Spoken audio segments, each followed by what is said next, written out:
अस्सलाम वालेकुम। मैं हूँ मिसेस ख्वाजा। आज हम बात करेंगे हरासमेंट की। जैसे ख़वातीन अक्सर मर्द हज़रात की नज़रों से कैसे बचें और इनकी ब्लैकमेलिंग से कैसे बचें, आज हम इस बारे में डिस्कस करेंगे। सबसे पहली बात तो ये है कि आपने घबराना नहीं है और डरना नहीं है, क्योंकि अगर आप डरेंगे या घबराएंगे तो आप पे ज़्यादा फोकस कर सकेंगे। आप अगर स्ट्रांग होंगे, मजबूत होंगे, तो किसी की कोई ज़रूरत नहीं है आपसे बात कर सके। आपको बहुत स्ट्रांग रहना है, आपको बहुत हिम्मत से रहना है। कोई भी अगर आपसे कोशिश करे इस तरह की बात करने की, तो आपने पॉजिटिव सिग्नल नहीं देना। अगर आप पॉजिटिव सिग्नल नहीं देंगे तो कोई यकीन करें आपका कुछ भी नहीं बिगाड़ सकता। और एक ये बात याद रखिए, सिर्फ आपका सगा बाप और सगा भाई ही सगा होता है। बाकी मुँह बोले रिश्ते, भाई हो गया, मुँह बोले बहन हो गई, कोई बाप बना हुआ है, ये कोई रिश्ता कोई कुछ नहीं होता। और इसी की आड़ में समटाइम लोग फ़ायदा उठाते हैं। आप अपनी वर्क प्लेस में बहुत रिजर्व रहें, अननेसेसरी किसी से कोई पर्सनल ना बातें करें, ना किसी से बातें सुनें। दूसरा ये कि आप किसी से लिफ्ट मत लें, चाहे वो आपके कोलीग हैं या आपके बॉस हैं, किसी से आप लिफ्ट वगैरह ना लें। थोड़ी आप अपनी स्पेंड कर लें अपने आप पे, लेकिन ये है कि किसी से लिफ्ट वगैरह मत लें।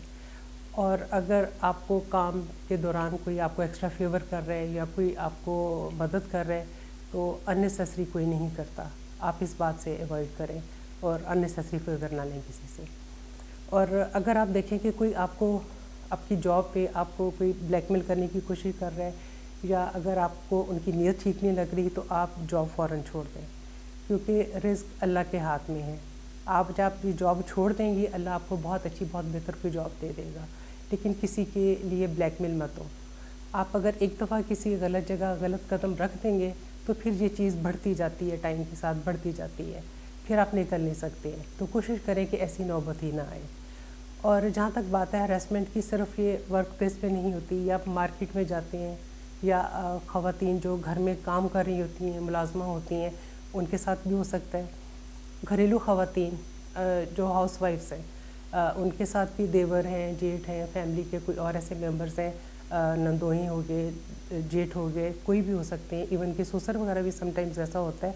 तो अगर आपको ऐसी कोई बात या कोई चीज़ फ़ील हो, तो आप ज़रूर अपने हस्बैंड से शेयर करें। उससे होगा ये कि मतलब वो कम से कम आपको फ़ोर्स नहीं करेंगे, जी ज़रूर आप उनको अटेंड करें जाके, या उन्हें बैठे उनके पास टाइम दें, तो ये आपके लिए बहुत बेहतर हो जाएगा।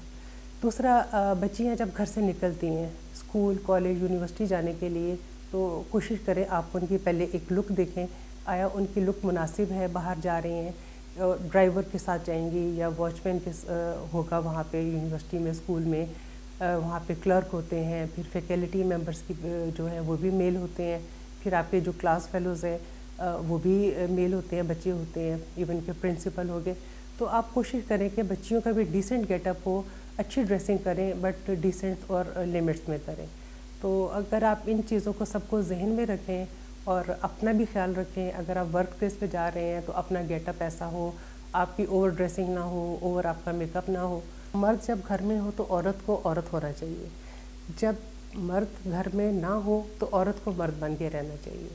यानी कि औरत को उस वक्त इतना स्ट्रांग होना चाहिए कि कोई उसकी दहलीज ना पार कर सके, कोई उससे एक्स्ट्रा बात ना कर सके। वही बात आ जाती है कि अगर आपका अपना करैक्टर स्ट्रांग है, या अगर आप खुद मजबूत हैं, आप खुद घबराए हुए नहीं हैं, तो आपको कोई कुछ भी नहीं कह सकता। तो आई थिंक आप इन चीज़ों पे थोड़ा सा इनका ख्याल रखें, तो किसी किस्म की भी प्रॉब्लम परेशानी नहीं हो सकती। दुआ में याद रखिएगा। बहुत शुक्रिया, थैंक यू सो मच। खुदा हाफिज़।